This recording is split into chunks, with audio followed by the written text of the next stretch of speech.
Hi there, I'm Jessica Rose, and today we're going to be talking about staying motivated, focused, and on track in your jewellery business. So it can be a challenge to stay motivated and focused in your jewellery business. Often when we first start out, we have all this motivation, there's so much that we want to do, and we're eager to go. But as your jewellery business develops, it might be through the first 6 months, year, 2 years, 3 years, and so on, it can be difficult to keep the motivation going, especially through difficult times. So whatever stage you're at the moment, I want us to spend a bit of time thinking and planning about how we can guarantee motivation in our jewellery business going forwards. So here are some tools that I use to help. Number one is to have a plan. It doesn't matter if it's a complicated business plan or a simple plan, but some sort of plan. I like to look throughout the year of what I'm going to be doing and when really helps me to stay focused and on track. So I like to schedule out my year at a high level. So I'll look at each month, and sometimes I'll just do this for 6 months if I feel like a year is too long. And I'll look at, okay, what am I going to be doing this month, next month, and the month after to make sure that I'm moving forwards in my business. I might have a project for the first month to develop a new collection.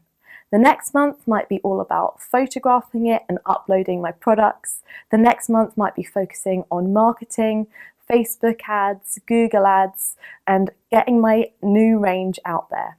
Then I might be focused on a fair or event, and so on and so forth. So whatever it is in your jewellery business, I'd encourage you to get a calendar in front of you and just write out for each month, roughly at a high level, what you're going to be doing. This can really help with motivation because a lot of us know that there's so much that can be achieved over the course of a year, 3 years, 5 years. But sometimes days are so short and getting lots done in a day can be tricky. So schedule out your year at the high level.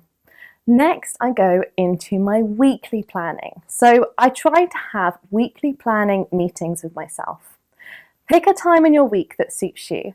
I like to do Sundays, kind of afternoon or evening when I'm winding down and getting ready for the week ahead. I know for some people it's Friday afternoon when they're finishing their week and they're looking at what's coming next week. Whenever's best for you, schedule 10 to 15 minutes to sit down and plan out exactly what you're going to be doing the next week. So I work only 3 days a week at the moment because I'm also a mum, which has made me really structured about how I fit my work in. Each day I know exactly what I'm going to be doing, and I try not to put too much into a day. That way I can give it my full attention and focus. Now, of course, we have our day-to-day things like social media and emails, so I try and fit those into a certain time frame. So it might be an hour at the beginning of the day or an hour at the end of the day. But I try not to look at those all throughout the day because that can be really distracting, especially if you're wanting to do creative work like making products. So try and work out for you what your hours of work are. I know when we're working at home, it can be so easy to just assume that every hour is a possible work hour. But I think it's important to have deadlines for yourself that you finish at 5 and you start at a certain time or whatever it is that's right for you. And maybe a day off a week to be able to be creative, to catch up on things, a day that you don't schedule things in. The rest of the time, try and really focus on what you're going to do. When are you going to make your pieces? When are you going to do your marketing? When are you going to update your website, do your SEO, all these different things.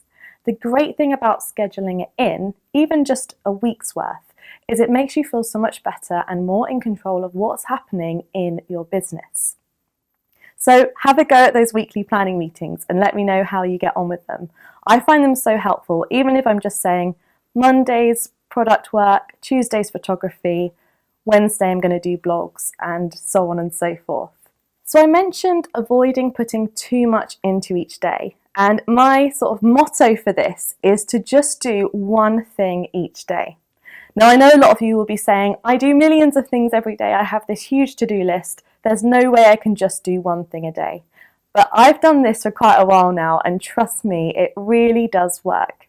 If you schedule in just one big thing for each day, one key thing you want to do, You'll very, very likely get it done because it's just one thing and you've got the whole day to do it. It also means when life throws things at you that you can't control, you're not too stressed out. And the great thing as well is that you can always do more than that one thing. Once you've done that thing, you can then go on to do other bits, and you feel really good about doing those other bits because you've ticked off that main thing that you wanted to get done. So have a try at that if you're struggling with motivation or to-do lists or anything like that. One thing each day in your jewelry business.